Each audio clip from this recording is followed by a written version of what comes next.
చిత్తూరు నగరంలోని మహావీర్ బ్రిడ్జి కింద railway station పక్కన ఉన్న జీవకారుణ్య సంఘానికి చెందిన 3 ఎకరాల 30 సెంట్ల స్థలంలో అందరి ఆలోచనల మేరకు పేద ప్రజల కోసం అన్న క్యాంటీన్ ఏర్పాటు చేయనున్నట్లు చిత్తూరు ఎమ్మెల్యే గురిజాల జగన్మోహన్ రెడ్డి తెలిపారు.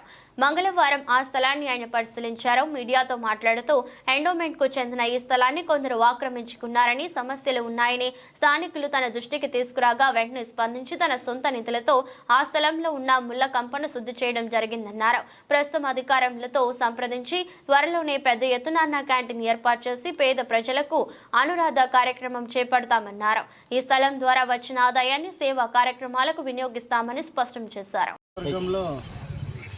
ఈ స్థలం జీవకారుణ్య అన్నదాన సత్రం ట్రస్ట్ కింద ఈ ఒక 3 ఎకరాల 30 సెంట్ల భూమి ఉంది అని ఇక్కడే స్థానికంగా ఉన్న వాళ్ళు ఇక్కడ కొన్ని సమస్యలు జరుగుతున్నాయి సార్, మీ దృష్టికి తేవాలని నా దృష్టికి తెచ్చారు.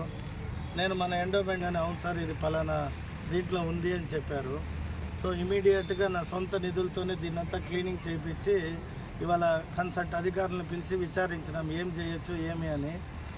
నేను దేవాలయం ఉంది కాబట్టి దేవస్థానం కడదామని నా ఆలోచన ఉండింది. కాకపోతే దీంట్లో కొన్ని నామ్స్ ఏమున్నాయంటే కాబట్టి నేను కూడా ఎమ్మెల్యేగా ఒక మంచి పని చేయడానికి అవకాశం కలిగింది. కాబట్టి దీన్ని చిత్తూరు ప్రజలకి రెవెన్యూ ఇన్కమ్ని ఒక అన్న క్యాంటీన్ మాదిరి జీవకారుణ్య ట్రస్ట్ కింద ఒక క్యాంటీన్ని చిత్తూరు ప్రజలకి మధ్యాహ్నము పొద్దున వీలైతే రాత్రి కూడా 3 పూట్ల అనుకూలంగా భోజనం పెట్టే వ్యవస్థని ఒక ట్రస్ట్ ద్వారా, అంటే ఇది లైఫ్ లైన్ ట్రస్ట్ అని ఒకటి ఉంది, మళ్ళీ డెవలప్మెంట్ ట్రస్ట్ కింద ఒక కొత్తది ఫామ్ చేసి దీని బాధ్యతలు అప్పచెప్దాం. ఇంకా అధికారుల దగ్గర నుండి కొన్ని సమాచారాలు అడుగున్నాను. అవన్నీ వచ్చిన తర్వాత ఒక పబ్లిక్ కమిటీ మాదిరి పబ్లిక్ని తీసుకొని ప్రజలకు ఉపయోగపడే పని ఏది చేస్తే బెటర్గా ఉంటుందో ఆలోచనని వృద్ధులకి అంటే ఓల్డ్ ఏజ్ హోమ్కి డబ్బులు ఇవ్వడం కానీ లేదా అన్నదానం చేయడం కానీ ఎవరు ఏది మెజారిటీ ఓటింగ్ ఉంటుందో దానికి దీని ద్వారా వచ్చే డబ్బుల్ని ఇచ్చి